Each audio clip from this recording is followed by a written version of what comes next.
केलेली आहे आणि बँक घोटाळ्याप्रकरणी यावरती संजय राऊत म्हणतात की महाविकास आघाडी त्यांच्या सोबतच राहणार आहे. अशा पद्धतीने विरोधकांना अडकवण्याचं षडयंत्र आहे. आणि नाही, मला आता एक सांगा, आपण पण सगळे म्हणजे मला असं वाटतं की आमच्यापेक्षा राजकारण करून पेलेले आहात. सुनील केदारांची केस ही काय आज सुरू झालेली नाही आहे. काय होतं आहे, काही लोक माहिती घेतात न घेता सुद्धा बोलतात, तरी त्यांना दाखवलं जातं. हा त्यांचा प्रॉब्लेम आहे म्हणून ते काही बोलतात. सुनील केदारांची केस काय 15 महिन्यात चालू झाली का? सुनील केदारांची तिथं काय झालं आहे मला माहीत नाही. केदारे साहेबांनी काय केलं आहे, चांगलं केलं आहे, वाईट केलं आहे हे मला माहीत नाही.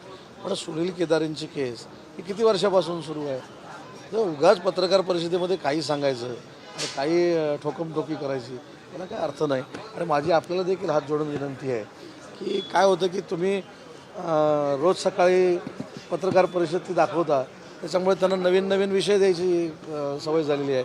आजपासून मी पण निर्णय घेणार आहे की उद्यापासून पत्रकार परिषद 10 वाजता आपण घ्यायची आणि असंबंध बडबडायचं, याचा कशाशी काही संबंध नाही.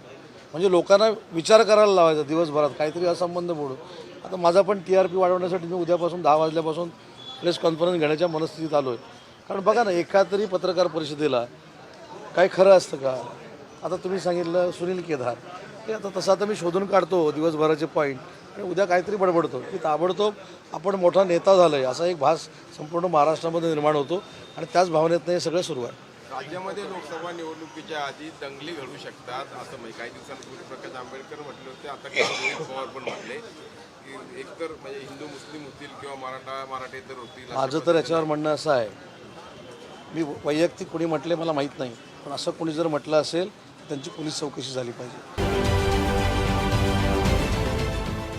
देश विदेशातील प्रत्येक घडामोडींचे लाईव्ह अपडेट मिळवण्यासाठी आता साम टीव्हीच्या सर्व सोशल मीडिया प्लॅटफॉर्मला लाईक, फॉलो आणि सबस्क्राईब करा.